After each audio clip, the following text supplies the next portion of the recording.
this fourth edition of the Resistance Bureau. As you know, this program is surrounding democracy and the struggle for freedom in Africa. I'm joined today by my co-host, Jeffrey Smith. We are also joined by Professor Nick Cheeseman and Mantate Mlochwa, who will moderate the Q&A session later toward the end of the show. Be sure to send us your questions on WhatsApp. If you don't know the number, here it is, +263 77 623 8199. You can also follow the discussion on Twitter @ResistBureau. And also, don't forget to use our hashtag ResistBureauLive. We're also streaming right now live on Facebook and YouTube. Importantly, this show will be recorded for later distribution. Jeff. Thank you so much, Maria. Hello, friends.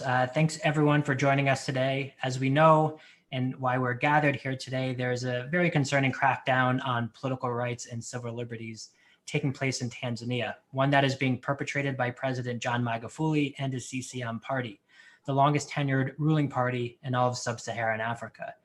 As our listeners may recall, Magufuli was lauded early on in his tenure for a seeming willingness to act tough on corruption. We probably all remember the hashtag, "What would Magufuli do?" as citizens in other African countries looked on in amazement and sometimes jealousy, wondering how their lives might improve with a strong anti-corruption crusader at the helm. But the populist policies and deeply authoritarian instincts of the man known as the bulldozer quickly revealed a more sinister side. In the run-up to this October's general elections, Magufuli's government has become increasingly repressive. Since 2016, the year after Magufuli took office, Tanzania has actually dropped 53 places in the World Press Freedom Index, as compiled annually by Reporters Without Borders. This represents the largest drop of any country in the world in recent years.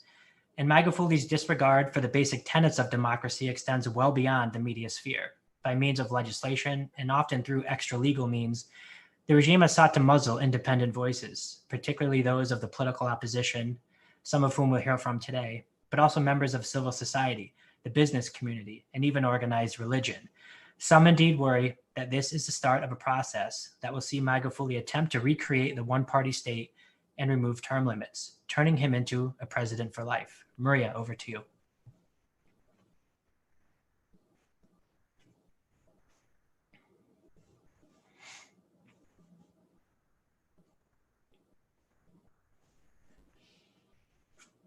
Maria, we think you're on mute. Sorry about that. You know, it's always like that, isn't it, with the mute buttons? So I wanted to say, Jeff, that unfortunately, this is really bad news for Tanzanians in many ways. What you've just painted is indeed the reality, and also it is bad news for the broader regions. Not long ago, if you can recall, Tanzania was widely seen as a beacon of stability. And at that time, there was very strong and high hopes for further reforms and democratization. Unfortunately, this is no longer the case. In fact, what we are speaking is not that just its sentiments, but there are reports that now detail the deteriorating social and political environment in the country. Notably, just today, we've actually had a report coming out around elections from the Human Rights Watch. But then, if you recall, in October 2019, Amnesty International also issued a joint report together with Human Rights Watch. Some of the things that has been said in that report included, quote, "The government of Tanzania has applied a raft of repressive laws restricting the rights of opposition politicians, human rights defenders, activists, researchers, journalists, bloggers, and other online users. Cumulatively, the application of these laws has had a chilling effect on the rights of freedom of expression, association, and peaceful assembly." So overall, if we look at some of the indexes where Tanzania has been featured, let's take the Economist Democracy Index, for example. It is at its lowest point since 2006, and we are on par with some of the most repressive regimes in Africa. And as you know, and as I've said, we've got an incredible lineup of speakers to identify a potential way out of this crisis, and also to capitalize now on the growing attention paid to Tanzania in light of the upcoming general elections in October. Joining us for this special edition of the Resistance Bureau would you want to introduce some of them, Jeff? Sure. We have with us today Mishi Sangano. Thank you so much for joining us. Zito Kabwe and Fatima Karume. I'm sure many of you who are listening are very well aware of who these people are, so we won't delve into very deeply their biographies. And I think we should just get right into the discussion. What about you, Maria? I agree, because I think that right now, what we need to do is actually get the discussion. And from that discussion, in case the wider public doesn't know, they will be able to know who these people are. But very briefly, Mishi, your full name is Wanahamisi Singano, but for us, you're Mishi, you're a Shangazi, which means aunt, and you're an activist. Of course, you have mostly been known very well for being a gender equality and gender activist. Recently, you have been quite critical about statements made by the current regime, including President Magufuli himself, about women and gender-related matters. So I think that maybe we should start by you providing us a snapshot of women's rights in Tanzania and how it paints a broader picture of human rights in the country. Thank you, Maria, and thank you, Jeff. And it's an absolute honor and privilege to be in this conversation with Shangazi. I remember the days of Ongea na Shangazi. Thanks for reconvening again, but also to be with Zito and other friends of Africa, but also friends of Tanzania.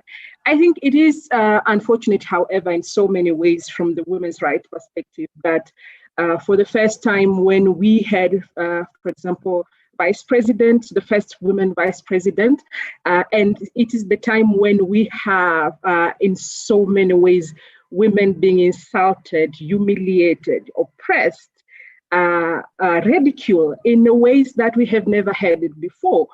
We do know Tanzania, as many African countries, embrace the highest values of patriarchy, but there have been a certain level of consciousness within the political elite over the years, at least to say the right thing and at least to commit to learn, to respect, and to engage women in a way that they are part and parcel of the society. In the past 5 years, what we have seen, women have been has been definition of everything wrong. So in several instances, when the president wants to diminish or to belittle something, will equate it to women. So if you want to say, for example, don't have this discussion with the people, say, go have this discussion with your wife, or go do this with your wife, etc., etc. So there have been a lot of negative words, insult, and dehumanization of women overall in this administration. But specifically, there have been a lot of backsliding of the fundamental gains that we have achieved. And for example, as we committed to SDGs, specifically SDGs 5 and SDG 4, to ensure we don't leave anyone behind, our government under this administration bravely, with no sense of even shame, to say girls cannot go back to school if they are pregnant or if they happen to be pregnant. And it's sort of contradicting when in one way you are telling women, girls, don't go back to school if you're pregnant, because that is the sign of you being quote unquote prostitute. In the other way, we are told now in the campaign rally that go and give birth because we don't have shortage, quote unquote, some of the words that I cannot even feel comfortable to say. So they have been this administration have been the epitome of how the patriarchy manifests itself in the structural way and in the system and political elite. And it's sad and very sad that the leadership and the women in position have been unable to counter, to check, to inform, and to advise the presidency. And I think the positive side of what has this administration has done has made the rise of what called Shanghazis. So can you tell us a little bit about that? I mean, we know it, but it's like an inside story. So what's all about the Shangazi or the aunt effect? I think like in any crisis, and this has been across the history, when we know that men create crises and men create problems, and often when that happens, women who come to the rescue.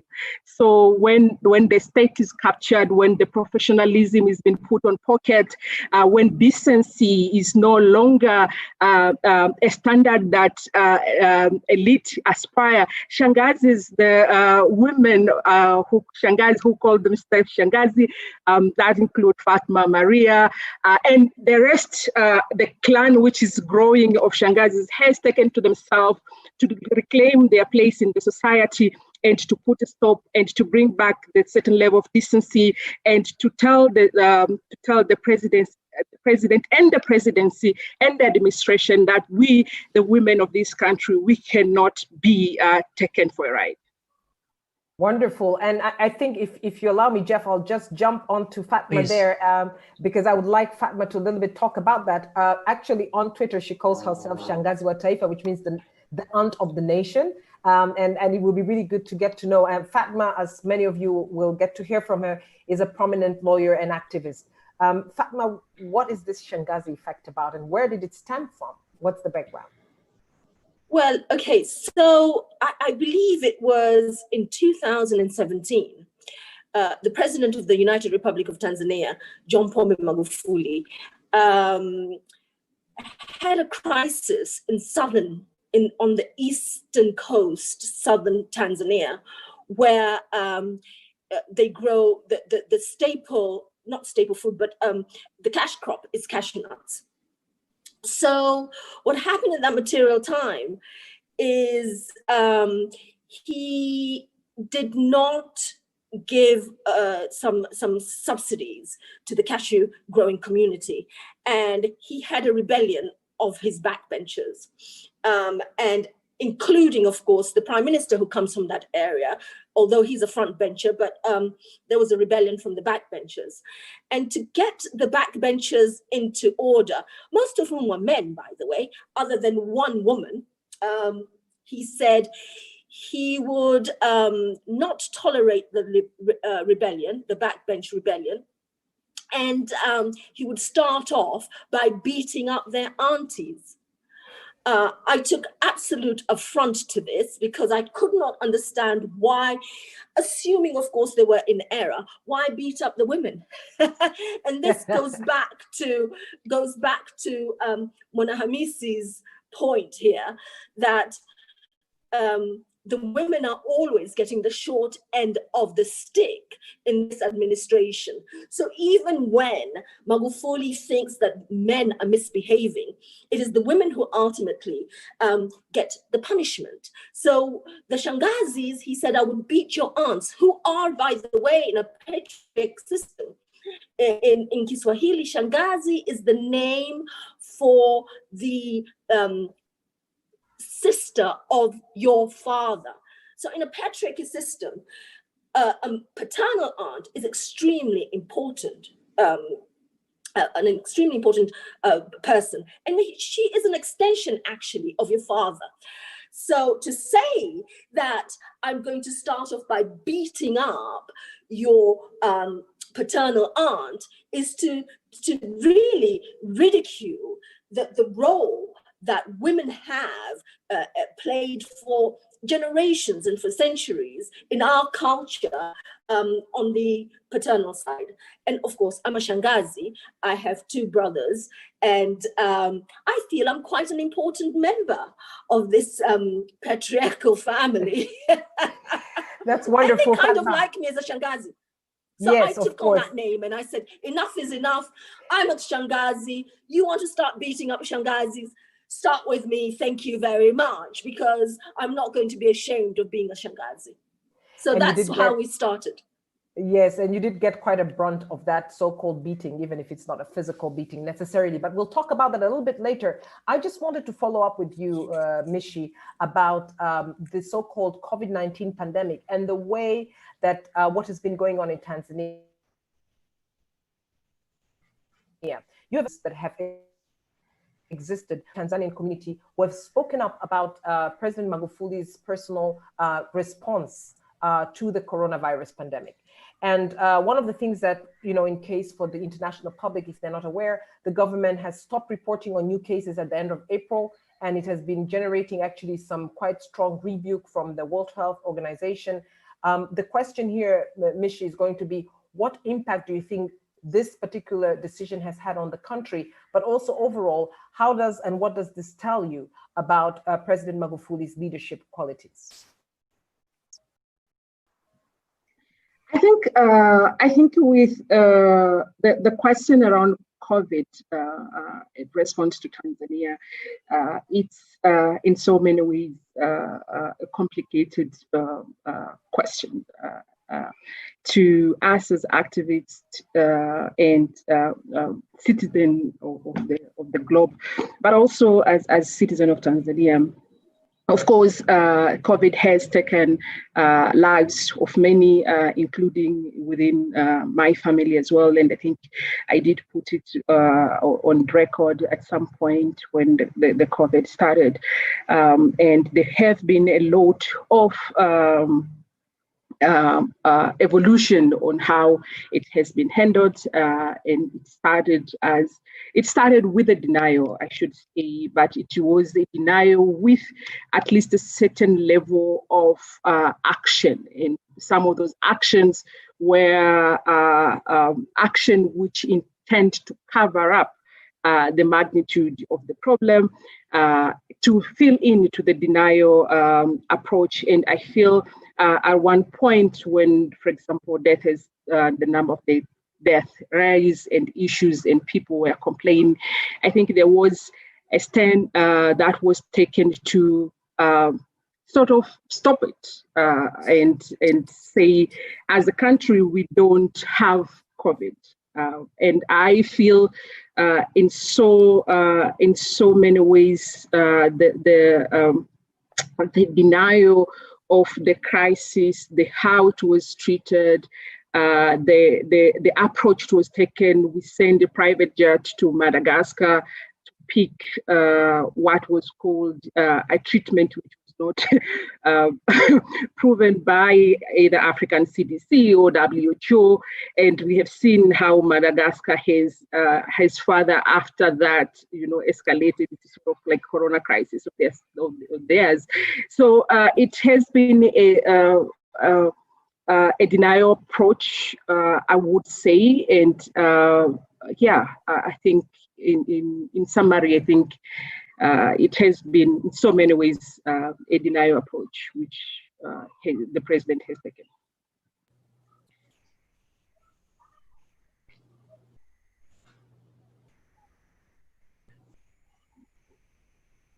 Jeff, take it away. Great, thanks. I'd like to turn now to Zito Kabwe. How are you? How are you doing today?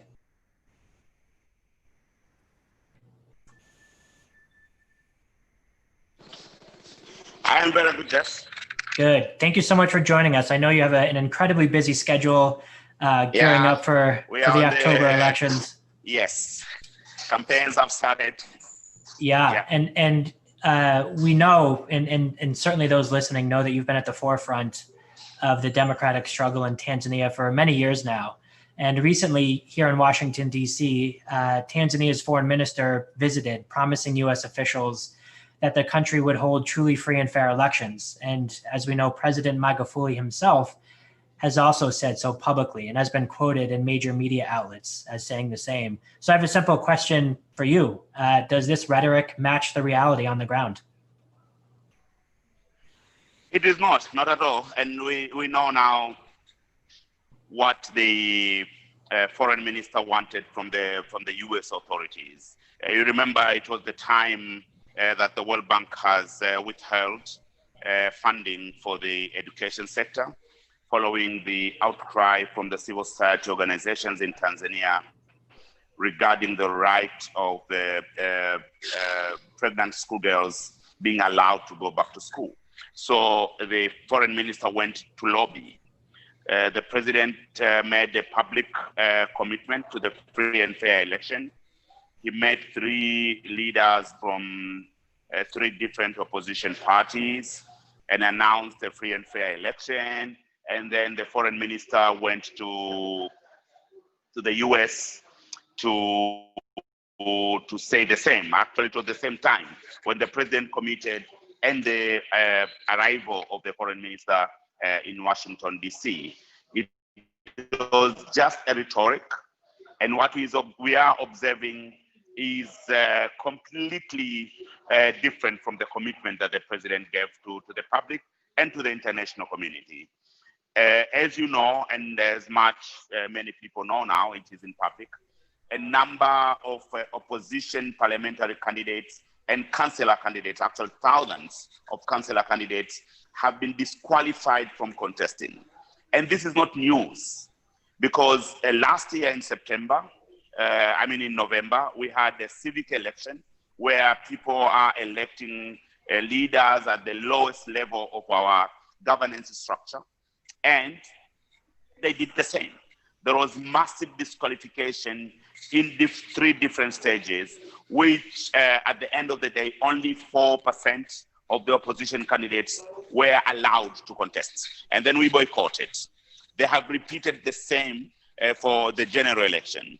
And this already is a clear sign that this election is not going to be free and fair, because it has completely started in the wrong of the opposition to field candidates in almost 30% of the constituencies. For us as ACT, 33% of our candidates have been disqualified, and for our colleagues in Chadema, even more have been disqualified. And this is also a sign of where we are heading to, especially on the election day, counting of the votes, and announcement of results.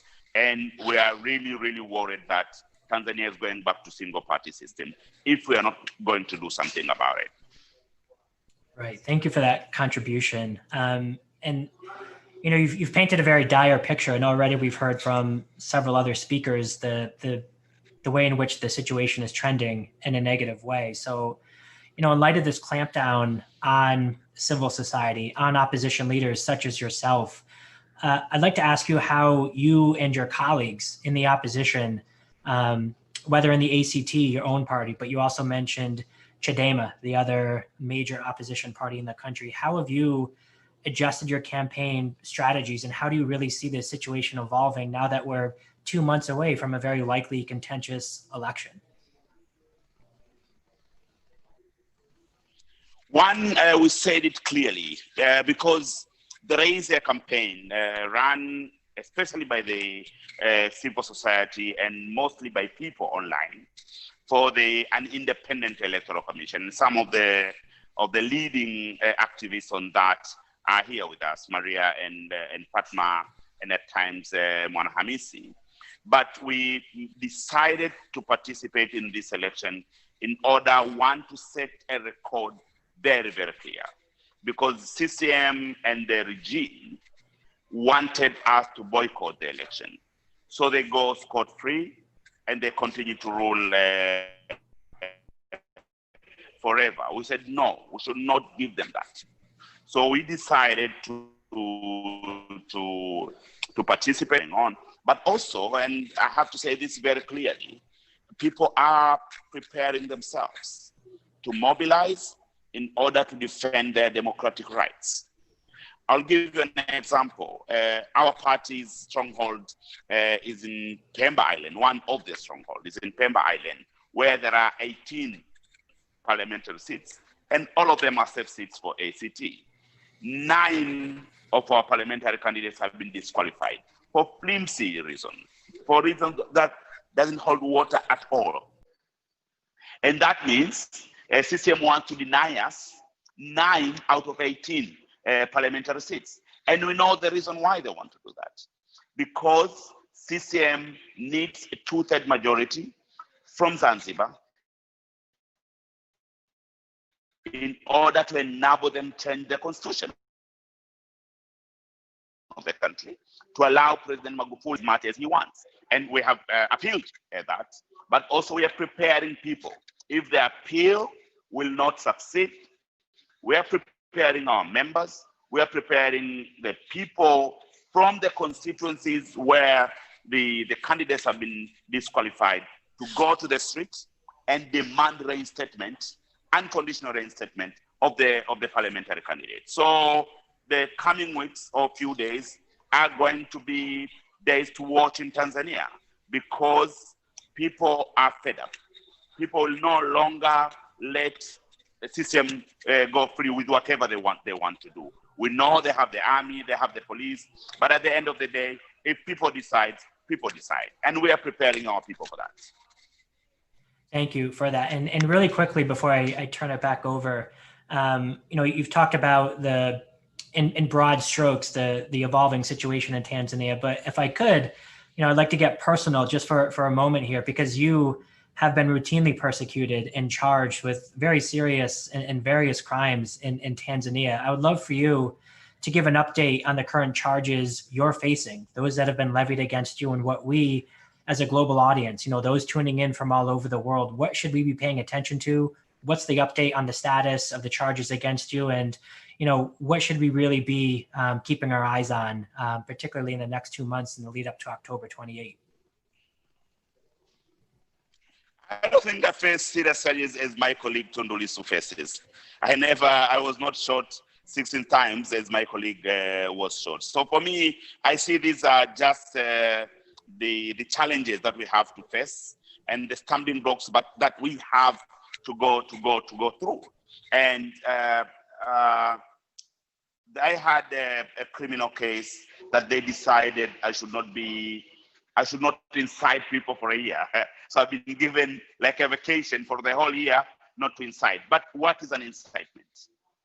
This is the most important thing. What is an incitement? So I'm continuing to do my work, and they can do whatever they want to do. I face charges in southern part of Tanzania, the town called Lindi, but these charges are not in court yet. We have been asked to go to the southern part of the country, Lindi, every other month, after 3 weeks, to report to the police for the charges that they're not bringing them to court. We told them, bring them to court, these charges. They just want to disturb us. But also we have devised our own ways as well. For example, when we go to Lindi and report to the police, we go a day before, we do political work in various constituencies. And the day that we report to police, after reporting to police, we do the political work. So we are supposed to be in Lindi on 31st of August, and we are again supposed to be in Lindi on the 30th of September, and campaigning. So they are just creating an environment for us to continue campaigning and talk to people and mobilize people for political change that can bring a change of their lives, their livelihoods, and the economic changes in the country. So yes, we face these various charges, me and my colleagues. Some of our colleagues, like the presidential candidate from Chadema, was nearly killed following an assassination attempt, as the world know. And these are the kind of attacks to the opposition that Tanzania have never experienced. But we are soldiering on. We are fighting on, because it is very, very important to defend our democracy. Our country should not go back to the dark days of single party rule. We'll defend our democracy at any costs, peacefully, but making sure that the will of the people is respected. Zito, I would like to follow up with a question which I think has come up recently, ever since we've had the election kick off, even before the campaign season kicked off. And this is a case of groups that are unidentified. They're usually not police or security. They would go, and there's some disturbance we've seen. Some of the opposition party members have been attacked, sometimes quite brutally. And we're seeing this kind of things, like they threw rocks at Tundu Lissu's convoy in Hai.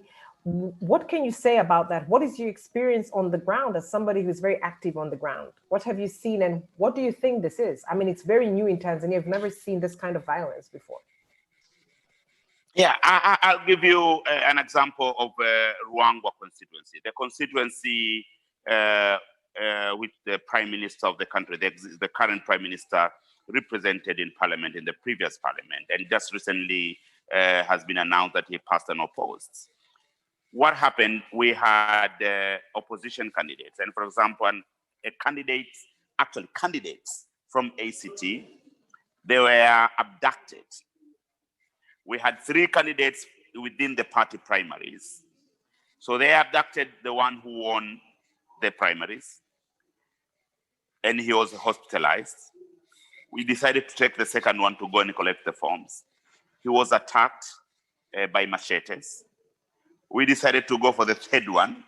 The third one managed to go to the office of the returning officer to collect the forms. And these thugs invaded the office, took over the office, and the police presence was there. And our candidate was arrested. He was not allowed to collect the forms. And the Prime Minister, Kassim Majaliwa, was announced as passed unopposed.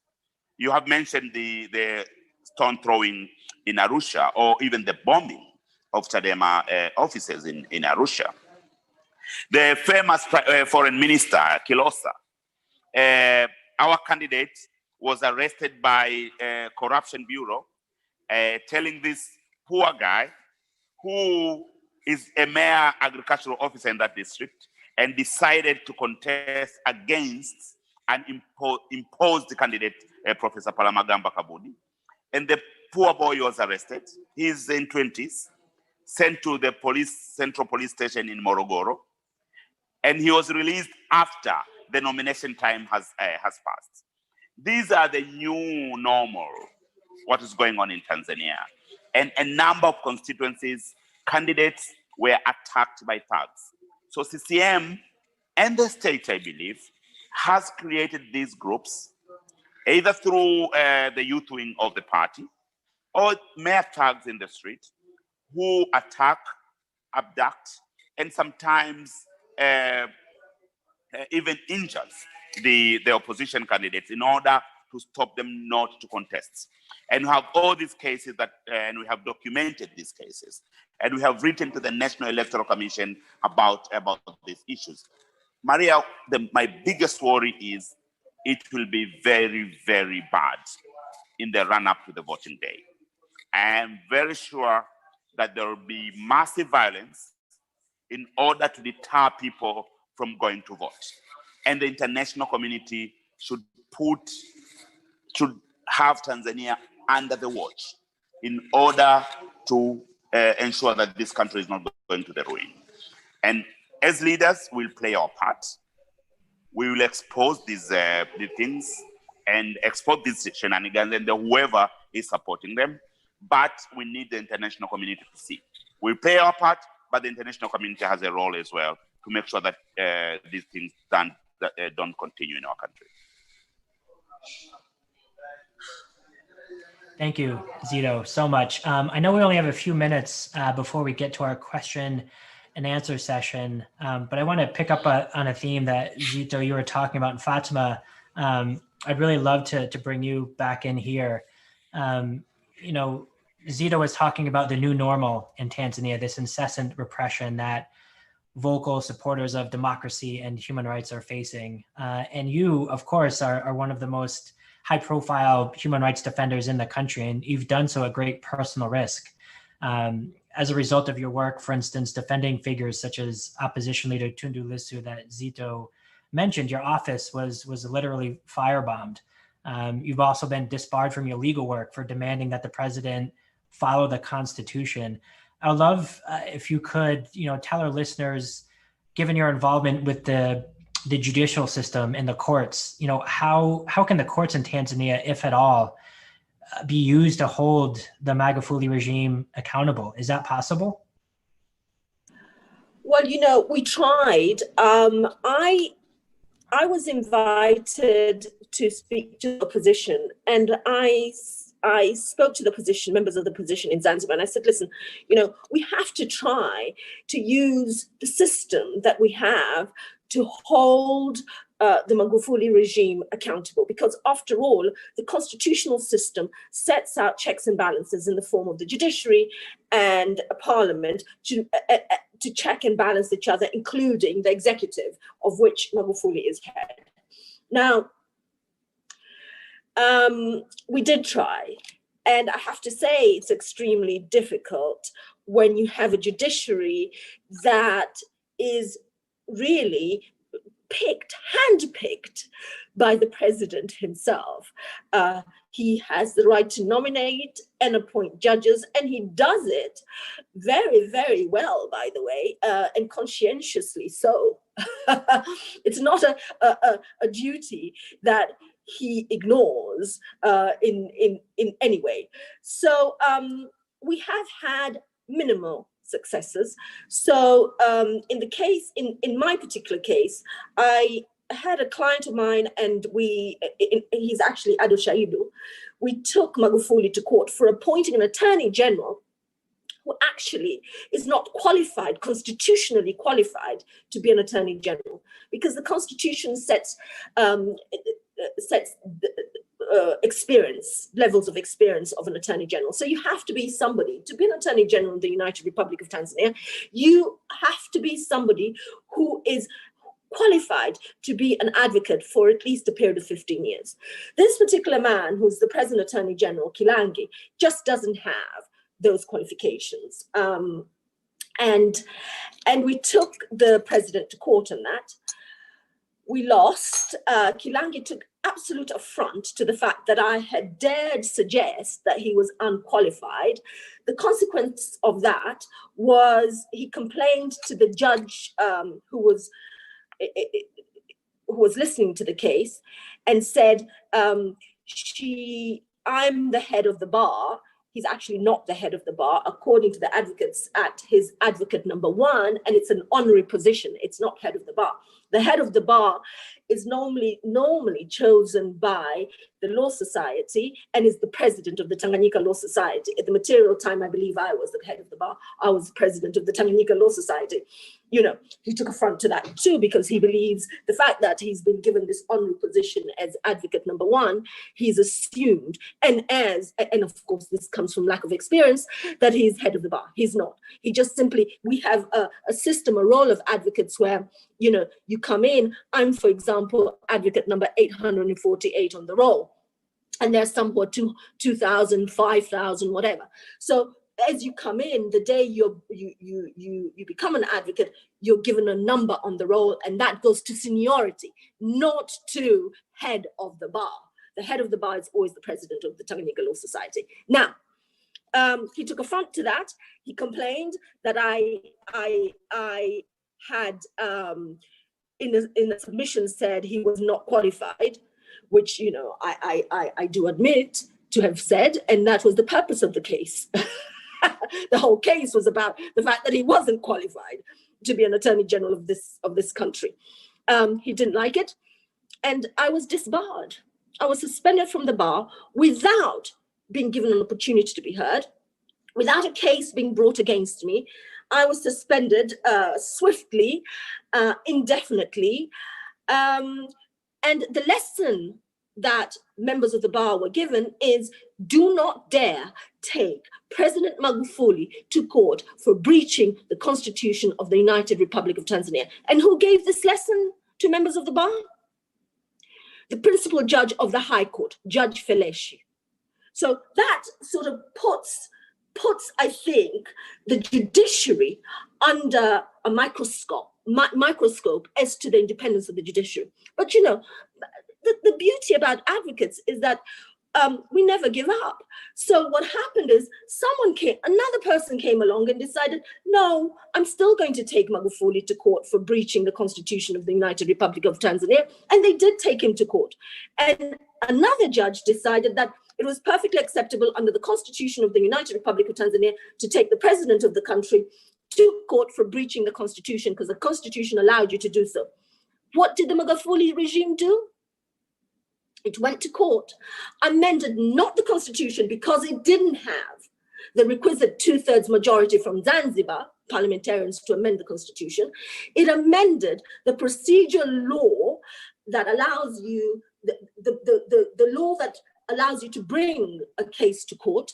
And they said under the procedure law that you cannot sue the president of the United Republic of Tanzania for breach of the constitution. You can only sue the attorney general in his place. But the interesting thing is, so that they divvy out these privileges that they give themselves, they decided to also give this privilege to, guess who? The Chief Justice of the United Republic of Tanzania. And let's not forget, we need the other arm of the state to also get some form of immunity. They gave that too to the Speaker of the Parliament. So now they've divvied up privileges for themselves. The Chief Justice is happy because now we can't take him to court for breaching the Constitution. We have to take the Attorney General in lieu of the Chief Justice. And this is all unconstitutional, but it's happening.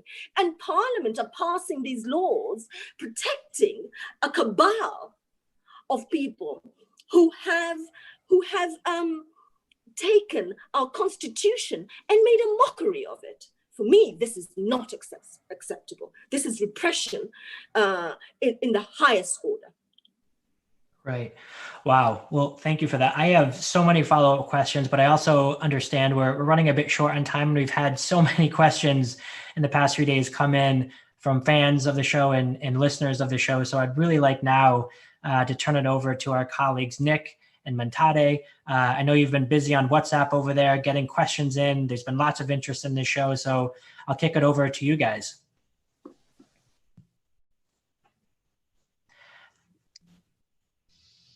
Nick, I think you're muted.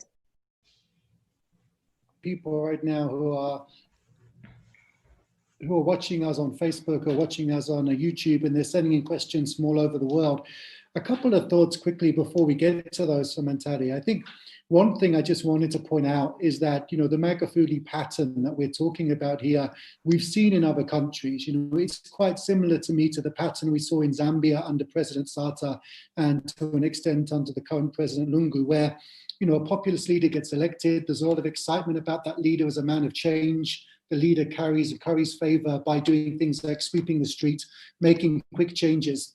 But the way that the populist leader makes changes is by breaking down institutions and making decisions himself as an individual. And what that effectively does is it kills the checks and balances institutions. It undermines the constitution. It undermines the rule of law. And whilst that leader is reasonably responsible and acting in a certain way in the national interest, you don't see quite how damaging that is. But when that leader starts to tail off, become more authoritarian, as we're now seeing in Tanzania, as we've seen in Zambia under Lungu, and especially when that leader often leaves office and other people come in who don't have that leader's discipline, all of a sudden you realize that all of the institutional checks and balances you previously relied upon have gone.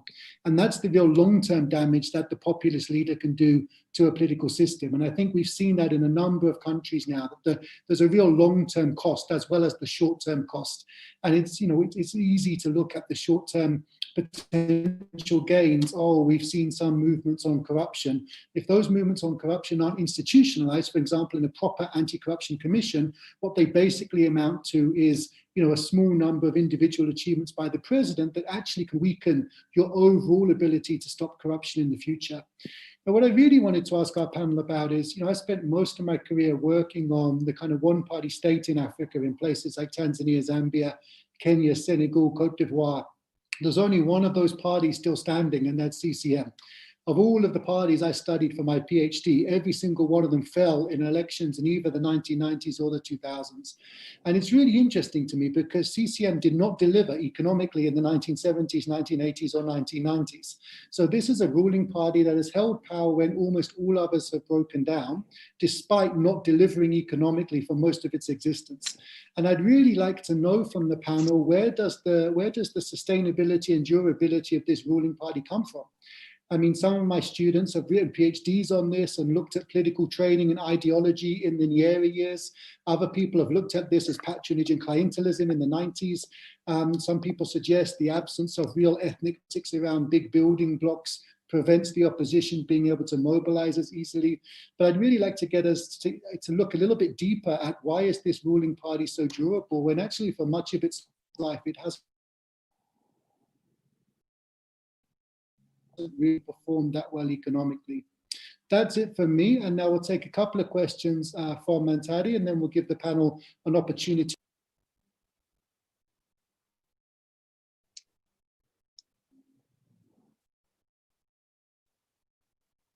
Mantadi, do you have a couple of questions for us?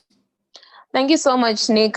So I got a lot of questions this time, but I just managed to group them into 2 sets. So what I'll do is I'll give a question to each speaker for the first round. And then after you respond to the 3 and the question that Nick gave you, I'll then bring in another set of questions. So I'll just read it out to each speaker. And then I'm hoping that you remember your question. So the first question is going to Mishi. So the question is, how come the opposition leaders don't involve the diaspora in pushing for change? For example, Chadema has been trying to raise funds, and up to the time of this writing, they have not provided a way for Tanzanians in the diaspora to support them. So it's really a question of what is the role of the diaspora in the current political context in Tanzania and the coming election. And then Zito, your question is, normally repressive regimes hope for some kind of opposition violence so that they can justify their violent response.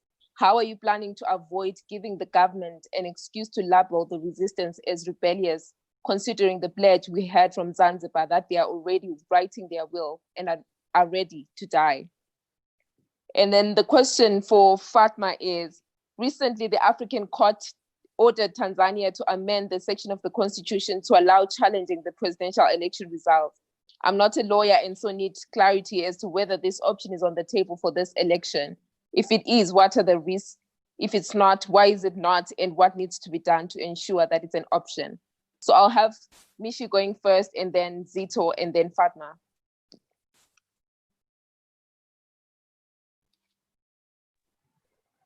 Wow, a lot of questions and tough ones. So I think just to start with the sustainability, and I should say the question that you have asked me about diaspora, I would also request Zito as a leader of opposition, because I think that speaks a lot to party strategies. But I will share a little bit of what I know, not being at the center of political parties in strategies. But with regards to the sustainability of CCM as a party and what has happened, I think there is, as I said, there is a lot that has been researched, and there is a lot that has been documented on what CCM has been using. And I think I wrote an article yesterday, which was published yesterday, which sort of like speaks on a bit of those issues as well. Part of it, I think, it's draw back to how we have built and gained our independence. Yeah, I remember on the days of Mwalimu, it has been there was a lot of investment on ideology, and it has been seen that being against the party or the state is being against the people. And in so many ways, we made to believe that the state and the party are inseparable, and your allegiance has to be to both the state and the party, and anything outside that is being against it's questioning your level of patriotism. So the definition of patriotism to date is your allegiance to the ruling power. It's not your allegiance and your love to the countries and to the values of the countries, to what countries stand for. So we have been nurtured and groomed to respect people in power and not to question them and not to criticize them. So we came from the era of the Dumu Fikra Sahihi za Mwenyekiti, which in simple English translates that it translates to praise the chairperson view. So we worship the view of the chairperson. And with the introduction of multi-party, one of the investment that has been done is to change that, to unlearn that ideology, that citizen being a patriot is to stay true to your values, to stay true to the Constitution. So we are back now to the phase where when you are an activist, for example, and you are defending the very founding principle of the nation, you are seen as a traitor. And it becomes extremely hard to be an opposition, for example, or to be an activist because you are treated as a traitor. And in so many ways, all my panelists, Fatma has her office bomb, Zito has a lot of cases, Maria Kwanza has been banned for several times.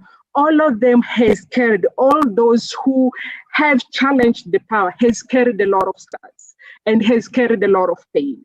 And it has been a system of ruling by fear and instilling that fear, but also manipulating the ideals of what patriotism is, what allegiance should be, and that I think in so many ways is what has kept us on check. And that kept in with our culture. We did get our independence fairly by negotiation. We as people, we believe in decency, in having a conversation. And that's why it has been taken so long for people and citizens to say enough is enough. And I think in so many ways, as indicated in the article that I wrote yesterday, that the ruling party is using our kindness as a weakness, and they're building on that kindness of the people to engage, to believe and being hopeful on the cooperation, to use that to instill fear and to stay in power. With regards, I think briefly with the engagement of diaspora, I think overall the state, for example, to date, Tanzania has denied the dual citizen of Tanzania. So Tanzanians are not allowed to have dual citizen, and that has really created disconnect between Tanzanians in diaspora and Tanzania, and they don't feel part of the Tanzanian community. And often we are most of the diaspora in Tanzania, they are made to choose between being Tanzanian and being a citizen of any other country, and that has created, I think, the disconnect that we are seeing now. So we are engaging them as relative, but there is no strategy and there is no belonging that we are part of Tanzanian community, because most of them already have citizenship. So when they engage again with the repression that we are seeing, it's so easy for them to be attacked with quote unquote or meddling with the Tanzanian affair if you don't hold Tanzanian citizenship. Thank you so much, Ishi. We'll take it to Zito. And also because I have so many questions, like I said, I would want you guys to make sure that you keep it short, but very specific. I'll keep it short. One, regarding how come that CCM is sustaining in power, it's sustaining itself in power. One, there is a fact that it has the ability to rejuvenate itself by the changes of the leadership every 10 years. That has given it some breath. After every 10 years, there is change, and people are getting false hopes that the new leadership might change things and things continue to be the same. But the second point is the people who want CCM to be out, the opposition. Because if Nick is a researcher and he has done research on the election in Tanzania, you can see since the introduction of multipartism,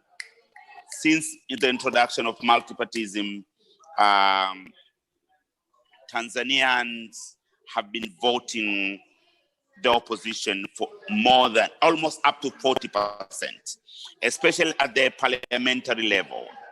If you look at the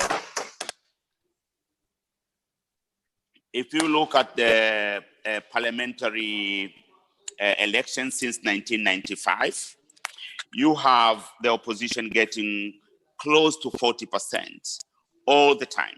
So it means people are voting overwhelmingly for the opposition.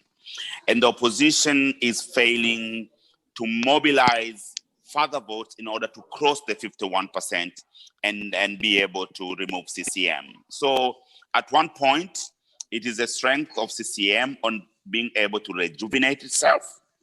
At another point, it is the opposition and what we are doing. And this is something that we really have to solve, making sure that we mobilize, we coalesce and cooperate and be able to cross the 51% of votes needed.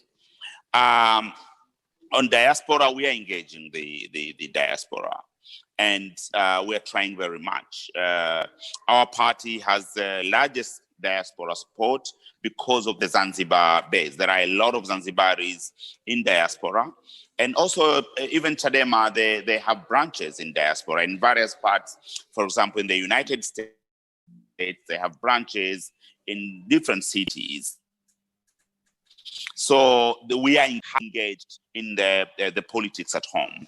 And it has to be the role for both of us providing the leadership, but also the diaspora getting themselves involved and not waiting for the opposition to reach out to them. They should also reach out to the opposition. Regarding violence, what we are saying and what we are calling for is the civil disobedience, peaceful protests, sit-ins, and whatever we are going to do peaceful. We know we are not able, we do not have the instruments of violence as the state has. So, and we know that the state will try to use it as a reason to attack us. But we are doing civil disobedience, and even our call for Zanzibar was a peaceful protest, and we are going to do so. If it is the state that will create violence and not us, we will never create violence. We are a peaceful party, and we will demand our rights peacefully. We'll go to the street, and if the state think bullets will silence us, they are very wrong. Thank you so much, Zito. Fatma? Okay, so I'm going to just deal a little bit with why CCM has endured and then the African court decision. With respect to why CCM has endured, Nick, I think I agree with that social perspective that has been given, and also the changing of the guard, the regular changing of the guard. From an external perspective, yes, it gives us hope, but also from an internal perspective within CCM, the regular changing of the guard allows new people to come in and eat from the trough. And so there's always hope, even internally, that your turn to eat at the table will come. Now, from a legal perspective, we have to realize that, look, our constitution, the 1977 constitution, was actually set up to ensure that CCM and the state was molded into one. So, and this has never actually been unmolded legally. So from a legal perspective, CCM has never disengaged itself legally from the state. So if you look at the judges, you know, they're not going to appoint non-CCM members. If you look at the National Electoral Commission, they're not going to appoint non-CCM members or independent members of the National Electoral Commission. And this, if you look at the president has power to appoint everybody. And this was a legal setup under the Constitution. He controls everything. So consequently, I think we also have to look at the laws and how those have managed to entrench CCM into the very DNA of Tanzania as a state. Now, the next question with respect to the African court decision, I think what everyone needs to understand is the African court does not make binding decisions. What it does is it informs a state that its laws or its actions contravene international treaties that the state has signed up to, including, of course, the Banjul Treaty. And it is for the state, if it respects the Committee of Nations, to behave itself and to amend the law. We know that Tanzania doesn't respect the Committee of Nations because the African Court has on several occasions made decisions or recommendations, let's call them, to the United Republic of Tanzania to amend certain of its laws as contravening our international obligations. What does CCM do? It ignores it. They don't care. So when we look at it from this perspective, there's nothing much the African Court can do except say, remind the United Republic of Tanzania of its international obligations. And it is for the United Republic of Tanzania to amend its laws and to be a part of this international community. Clearly, it's not interested and it doesn't amend its laws. Thank you so much, Fatma. So I'm going to ask you guys questions again, and this will also be your closing statement. So you can respond to my question and also just give your closing word. So the first question again goes to Mishi. Why is it that the Human Rights Watch never takes direct and active measures against leaders who violate human rights like that of Tanzania? Instead, they only detect precautions. And then Fatma, your question will be, what can women in Tanzania do so as to stop the leaders who are in power to stop oppressing, humiliating, and dehumanizing women in Tanzania? And then Zito, your question is, has there been an effort by opposition to directly engage SADC and the African Union in the pre-election environment, and how this election is grossly unfair before citizens actually go to the ballot? So again, I'm going to have Mishi going first, and then I'll go to Fatma, and then Zito. Thanks, Mantadi. And I'll just, so I don't have to come in again and interrupt everything at the end, I'll just throw in a final thought, because I would like us also to think ahead, beyond the election. And in most of the places in Africa where we've seen presidents fail to get a third term, it's actually been a faction of MPs within the ruling party itself that has broken away from the president and sided with the opposition and stopped that. In Nigeria, Obasanjo fails to get a third-term bill through the Senate. In Zambia, Chiluba faces third-term opposition within his own party. So one of the things that I'd like from you all to hear a little bit from all of you is, can we expect some internal resistance within CCM if we see Magufuli win the election and go for that changing the constitution, go for a third term? Is there a faction there that is going to stand up for the idea of power rotation? You've all talked about how the rotation of power gives people hope internally and is one of the things that keeps CCM going. Will people in CCM therefore fight for presidential term limits, or is Magufuli now too dominant to allow that fight to be successful? Thank you very much for your contributions.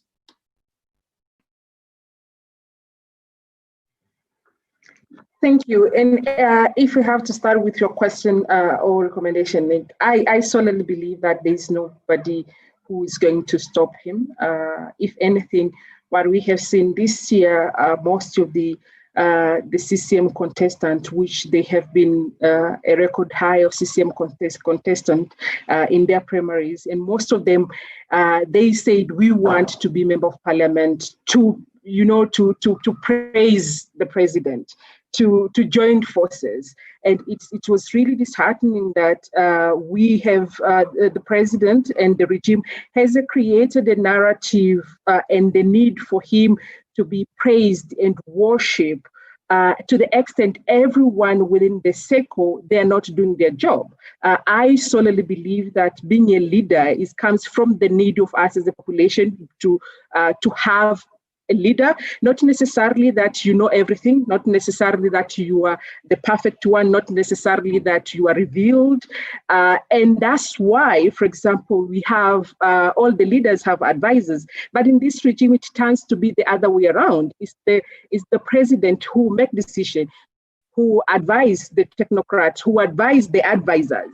So we don't see that there will be, at least I don't envision that there will be a fraction in the party that will denounce the third term. And all what we have seen now is an indication that clearly they do want two-thirds to change the constitution, because the level of desperation to get to two-thirds and the level, the willingness and their courage to do everything it takes, it just sends that indication that they're ready for the constitutional change, and they will do that. And as Fatma said, having all the leader of different arms being immune for is all the signs are there, and that's why I think to the question on why the international community and Human Rights Watch are just advising, because fundamentally the responsibility is for the people who own the state, who are the part of the state. And that's why it's important for all of us as citizens of Tanzania to mobilize, to engage, because the responsibility lies on us to check the state and to check their leader. It's our leader, it's them, it's us who have put them to power, and it's our duty to check their power. It's our duty to reclaim our power back. The international community and the rest of the community are supposed to support us by, providing that analysis, providing solidarity, and ensuring we adhere to the standards, to the protocols and principles that we have signed, but we have to do the hard work. And I think it's important for every Tanzanian to resist, because that is our primary responsibility as a citizen, if we have to defend our sovereignty, but also if we have to reclaim our own power as people.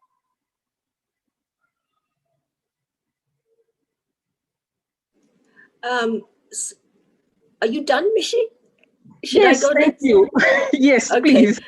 So with respect to the question, I think Nick's question on whether there is sufficient opposition, or there will be sufficient opposition within the ruling party for a third term, I'm of the same view as Mishi is on this. I don't think there is. I don't think there's anybody within the ruling party. It's really about, are they hungry enough? Do we have members of the ruling party who are hungry enough to say to Magufuli, you are going to have your 10 years, and you know what? You have to step aside with your people, so that we come in with our people and sit at the dinner table, and to use an East African phrase, ready to eat our share. I don't think they have the guts, the nerve to do that to him. They would rather sit there and have the little crumbs. The whole system, the whole CCM system and the rotation of power has been set up as a way of allowing people to eat their fill when in intervals. Now, that all depends if somebody has their fill. Clearly, when you get to a stage when somebody is not going to get their fill, the others have to be ready to push that person aside, and that's a check and balance, so that they sit at the table. And I don't believe there's anybody within CCM presently who has the guts or the courage or the gumption to do this. Now, with respect to women in Tanzania, I think we just have to keep reminding other women that we will not be dehumanized by the leadership. And I tell you what I find absolutely despicable: the fact that they've put in a vice president, a female vice president, as camouflage. It's complete and utter camouflage. So they've stuck a woman as a vice president to cut ribbons, and to go to all the things that vice presidents are supposed to be. She's supposed to be the spare, and she's got nothing really that important to do. But she is second in command, so to speak. However, she's just a spare wheel. Actually, the job of the vice president is to be a spare wheel, and spare wheels sit at the back of the car somewhere, and they're not doing the rolling. You know, the rolling is all being done by the men. And then they think they can be excused for their misogynistic conduct and utterances by the fact that they've got a spare wheel who's a woman. Now, this is not acceptable. You know, this is the camouflage that they are using. And to me, this is not acceptable. And it's for women to understand that it's a camouflage.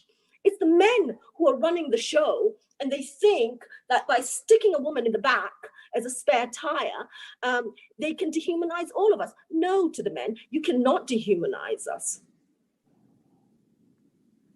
Thank you so much, Fatma.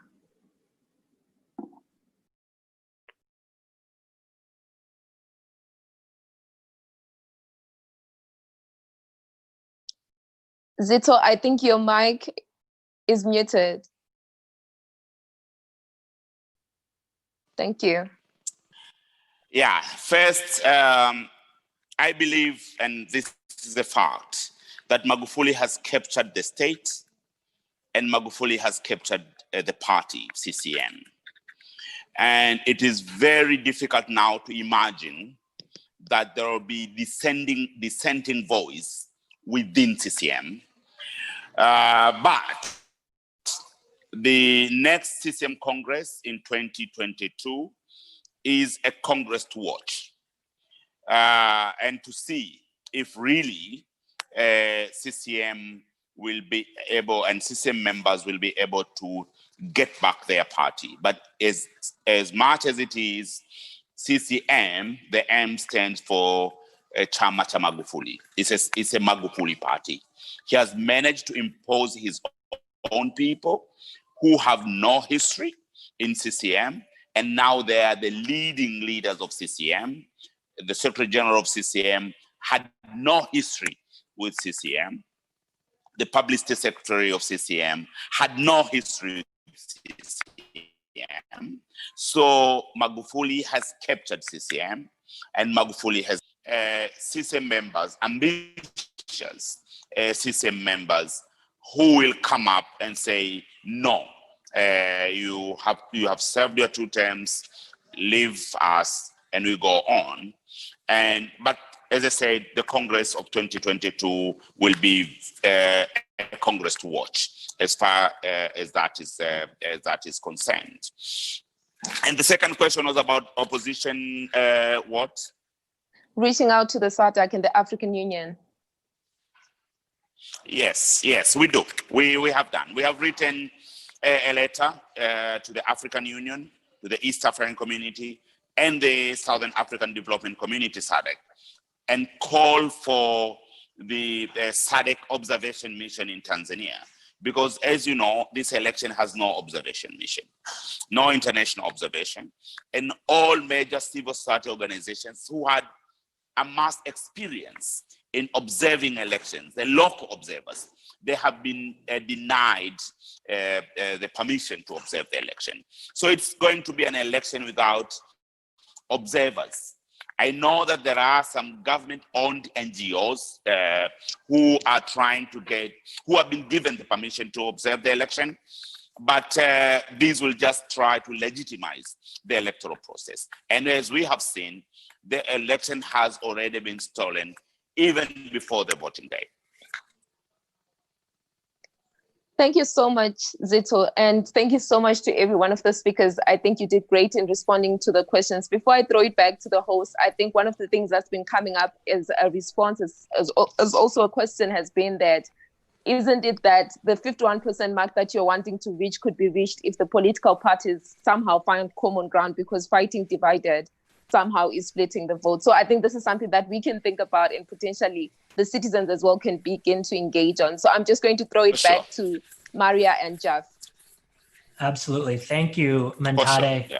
And thank you, Nick, for facilitating that really excellent, insightful session. I certainly learned a lot, and I hope our viewers did too.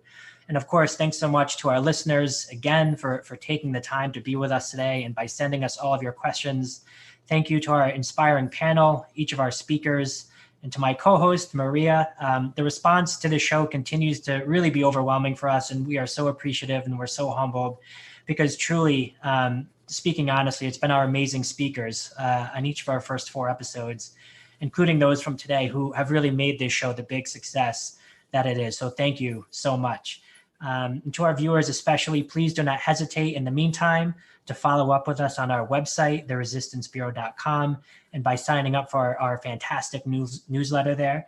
You can also stay up to date by visiting our social media platforms on Twitter, on Facebook, on Instagram, and YouTube. We are, of course, happy to carry on these conversations in those spaces. And Maria, I'll kick it over to you for the final word. Yeah, thank you, everyone. And we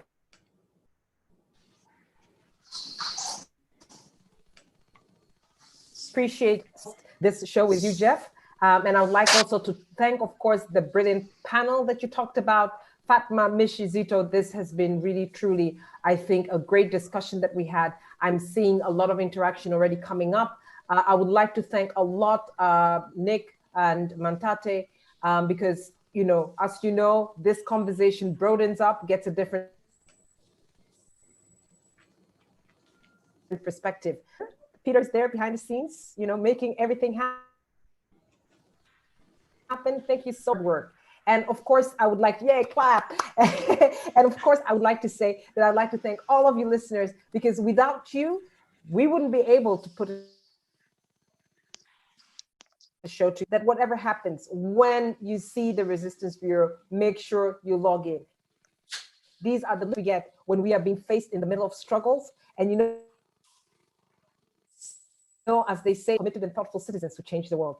Thank you very much, everyone, and have